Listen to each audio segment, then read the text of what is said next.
We're going to go on with a next presentation. Before we introduce him, I want to say a word about Dana Kress, who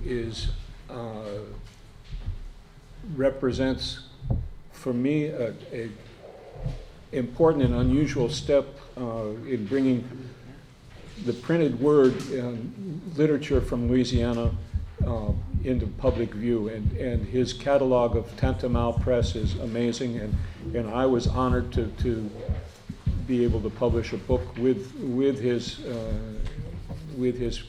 Edition Tantamount, the Centenary College. So we have the official introduction.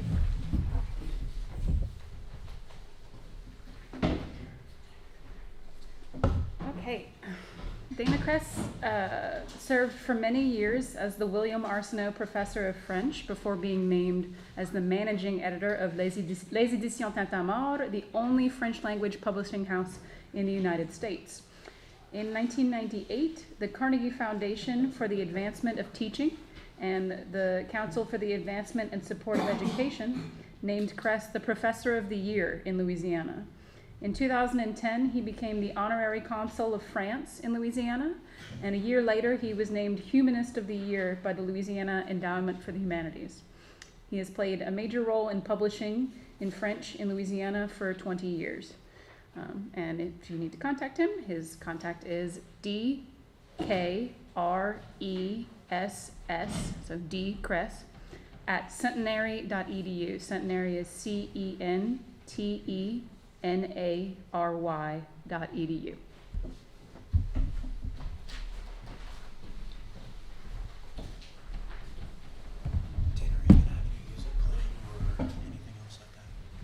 No. I do have a little handout that is online. It's very nice to be here with you. Thank you all. For those who are online, you can download it.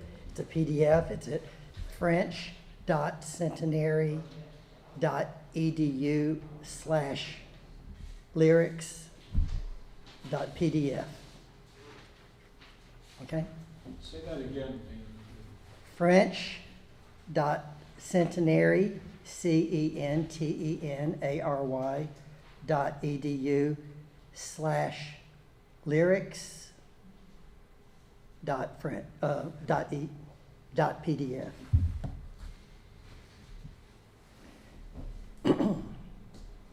It's a little odd for me to be here at a conference on music when I deal with a written word. And so in Louisiana, we've never thought about the lyrics as being literature. But that's an important component, especially when you consider where we are today in Louisiana with the students in the immersion schools and all those who are trying to learn French, and when we're trying to preserve a culture. So when you see how powerful music is in Louisiana, I think that there is a good fit, and there's a lot of work that actually needs to be done. I want to talk about some of that work today. I'm not a musicologist, and I'm not really well versed in Zydeco, Zerico, jazz, blues, or any of the musical forms that have found fertile terrain in Louisiana. My training was 19th and early 20th century French literature. And when I arrived in Louisiana in the 1990s, I realized that there was a lot of material moldering away in archives, but that one of the richest repositories of Louisiana material can actually be found in song lyrics. And much of that has been poorly transcribed, sometimes not transcribed at all. In the case of recordings, many of them have never been transcribed. And because of this, we have a mission statement at our press. We're not technically a French press. We are a heritage language press for the United States, really. And we would print in any language other than English is our mission. Okay, any language other than English. So we printed in Creole, we print in German. There was the first Arabic novelist in the United States lived in Shreveport. She's buried in Shreveport. She wrote the first novel written by a woman in Arabic, and she's buried in Shreveport. And that novel has never been transcribed. It's not out there. So these are the sorts of things that we would consider. But obviously, since we're in Louisiana, a lot of what we've done has been in French. Let me give you part of our mission statement because there's a problem there. The sale of Louisiana gave the U.S. thousands of future citizens whose roots could be traced to the First Nations, France, Spain, Germany, Africa, Francophone Canada, and the Caribbean. These people were Americanized by fate. These colonists, enslaved persons, and refugees didn't abandon their cultures when they set foot onto Louisiana soil. To the contrary, they've left us in their newspapers, their books, their manuscripts, and their songs, a rich and varied register of their lives in the New World. It's this experience, expressed in the languages that are today marginalized, that are championed by the Éditions Tintamarre. It's the words of the people. And this is done in the words of those who lived or who are still living these experiences. The key here is that we aim to champion words in the words of those who lived, who are still living these experiences. I suspect that many of you work with texts that were not written down by the person who created them. That's really common in Louisiana, especially in the 19th century. Still common. This means we are working with mediated text. There's somebody in between the producer of the song, in this case, and the text. For older texts, there's almost always a transcriber between the author of the text and today's readers. Even when there is a known author, as in the case, I'm going to look at 3 old poems from the 19th century, but these are in Creole, but this can be applied to anything modern in Louisiana, much of what's modern in Louisiana. So, Mon Cœur Chanteur. There is a cultural bias that is almost always apparent. So if you look at it, I'm only going to look at the first line. Caché dans la barbe espagnole, qui ça qui a pu chanter là? Well, if you just look at that, the guy that wrote this, his name was Adrien Rouquette, and he published it in the Meshachebe in 1878. He was a French speaker, and these were all French speakers reading. There is absolutely no reason for him to spell caché with a K or chanter with an SH. All of these things are ways that he had of making this material seem more exotic. In the worst form, it is a form of othering because it's making it something else. It was not what the people who spoke French were going to really readily understand. It has an exoticism to it. So, music publishing began as an industry in Louisiana with Émile Johns in the 1830s. And this early published music of 19th century New Orleans was most frequently an extension of the concert and popular music of the French capital. But even in the 1840s and 1850s, lyric and satirical songs in Louisiana French and Creole were being transcribed and published in Louisiana newspapers. The oldest of these songs in Creole was written by a man named Charles Jobet, and it was published in the Villageois of Marksville in a serialized novella, Une partie de pêche au lac Cadahula, between November 14th, 1857, and the 16th of January, 1858. But in a letter to Alexandre Dumas, published in one of Dumas' newspapers, Le Mousquetaire, in 1854, Jobet states that he was living in Saint-Martinville in 1839. So if Jobet collected his Chansons de Vieux Bossu at the period when the story takes place, that is in 1839, it's one of the first examples of a Creole song that has been written down in Louisiana. It's usually considered to be the very first one.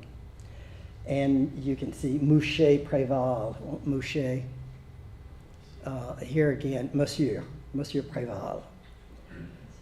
Li donner grand bal, li fait nègre payer pour sauter un peu. So again here, and I gave you, I'm only going to look at a few of these. These are examples. I gave you the entire poem, so I figured there would be certain people here. I'm curious, who here knows these poems already? Barry? Okay.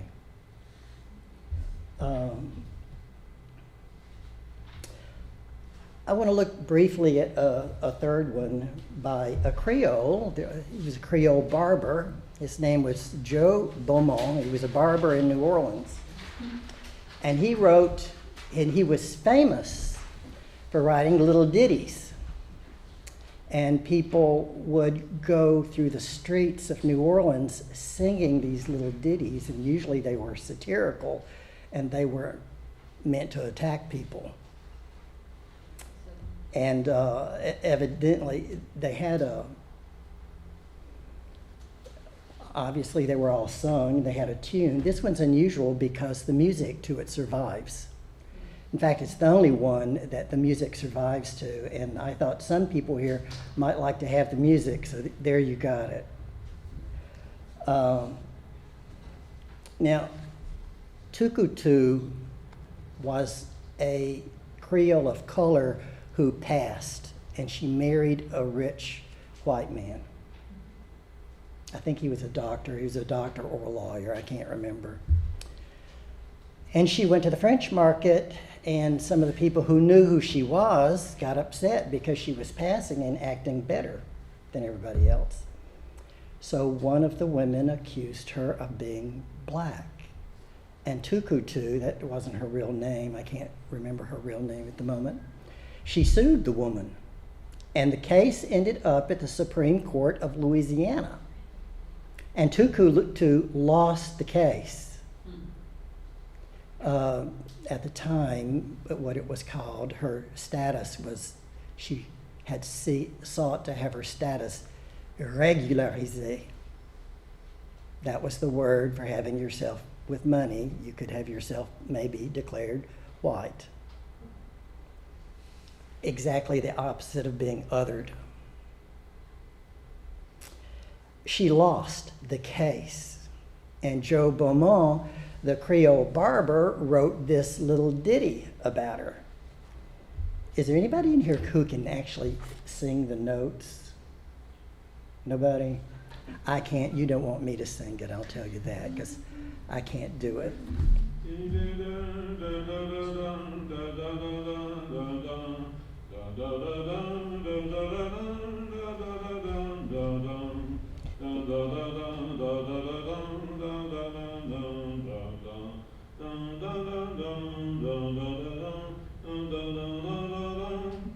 Hired. Good job. Thank you. And so you can imagine with the words there sung as a ditty run with the kids running through the street. This woman was tormented, and she actually left Louisiana with her husband and went to live in Cuba. tout couteau ye konen vous, vous êtes un morico, n'a pas savon qui tasse blanc pour blanchir vous la peau. There's no soap that's white enough that will make your skin white. And this is what they actually sang. Now, those are early examples. Many of the newspapers of the period regularly included articles in Louisiana Creole, or more rarely in Louisiana French.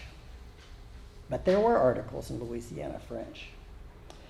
Frequently, and I hate to say it, but we have to speak truth, frequently the intent was to have a laugh at those who were considered to be less educated. And this could most easily be seen in the deliberate misspelling of the words, like compare. There's no reason for that to be spelled P-A-I-R when it could easily be P-E-R-E, is accent grave on it. I mean, but there are many, you just look at it, you'll see tons of examples. Cache, coute, you'll see them, they're everywhere here. Countless other songs, though, were transmitted orally, and efforts to fix them in written form took place only with the creation of the album and liner notes. And here we're talking about something that's quite different. Okay? This was music of the people. This body of poetic creativity has given birth to many of the great works in the American song tradition, and yet remains essentially unknown as literature due to the fact that there has been no universally recognized system to transcribe Louisiana French and Creole. So what I'm saying here, here's a place where music can serve to really help in the preservation of French, but there's some things that need to be done. Louisiana desperately needs, I'm speaking as a publisher, okay?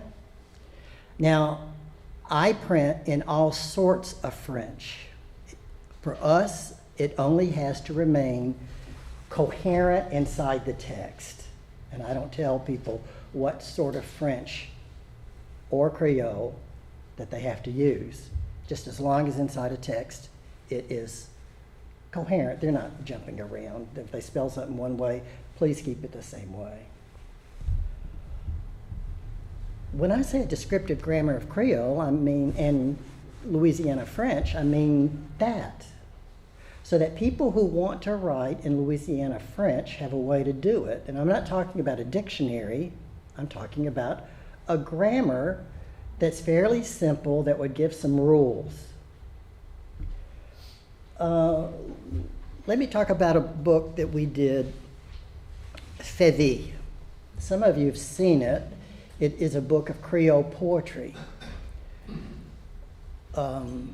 Some academics haven't liked it because it didn't come out of academia. It came from a group of 18 young Creole speakers and Creole learners who got together and formulated a way that they felt to spell their poems. Now, unbelievably, that is our best-selling book. And yet it has the fewest speakers of Creole. But people are buying that book. And one thing happened there, they came up with a system of writing it, and it's coming from the people, not unlike the music we've listened to today. And so there has been an interest in it. Now that group is applying for a grant to transcribe all the Creole folk tales in Louisiana into their new system of writing. I would publish it. Now, the Creole folk tales are wonderful. And they're wonderful if you are an academic and can read them. But the problem with the Creole folk tales that unhinges a lot of readers who aren't that good, is that everybody who wrote them down differently.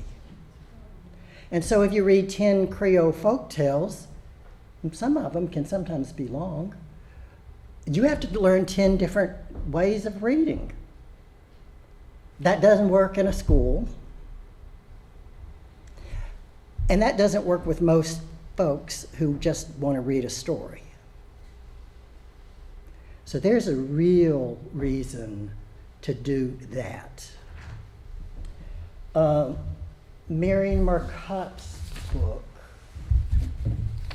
How many people in here know who Marion Marcotte was?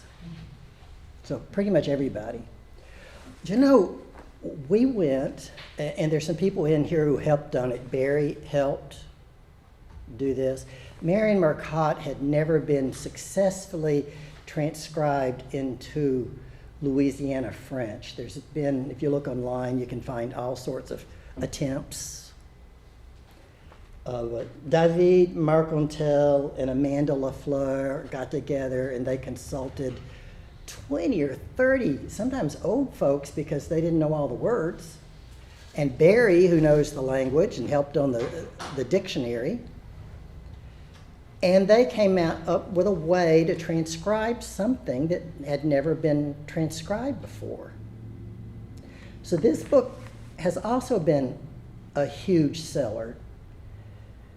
You know, we went to Marksville with David Marcotte and Amanda Lafleur. And there were a bunch of old folks who came, folks of a certain age, my age. And they were all sitting in the room, and these people knew Marion Marcotte. And I think it was David Marcontel said, "Here, can somebody read this?"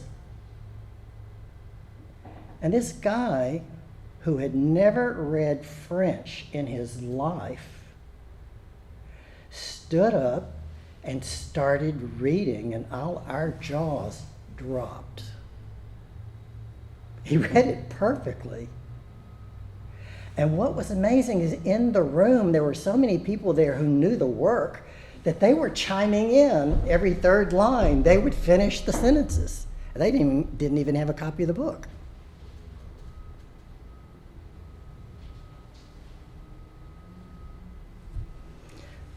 That's two examples of this stuff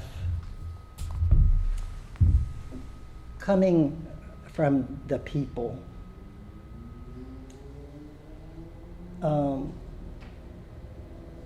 I look at this, what's desperately needed here are children's stories written in Louisiana French. I'm going to talk about the immersion schools. Maggie, how many immersion schools are there now in Louisiana? Around 35. Well, I was thinking 30, but the number 35 kept coming to me. Do y'all know how sad it is that those students do not have one single book that's truly in Louisiana French? No textbooks, no readers, no books of short stories that are age appropriate, and right now, no way to do it. Songs could be a big help, in particular children's songs. I wonder here, in all this group of musicologists, people who know this literature better than I could ever dream of knowing it, aren't there children's songs? What I see is not usually the children's songs collected. I've wondered if it's just something I don't know about, and they have been collected, or I wonder if there is a bias among people who've gone out and collected. And I see some questions there, some statements. Well, I on purpose thought I left some extra time. I see it's 1:54, but I wanted, does anybody have anything they'd like to add to any of this? I think you got my point. Barry, do you have anything you'd like to add? Good. Nancy Tabb Martintel recorded David, of children's songs in French. There are a number of songs that are appropriate. There are a number of songs that are appropriate for children, but they're usually all bunched up together with other songs that are maybe not. For example, when I recorded Lula Landry, she sang me several songs that I would have identified as appropriate for children. And then she also sang us other things like Isabeau or whatever, and you know, I'm not sure how appropriate that would be. So they're transcribed.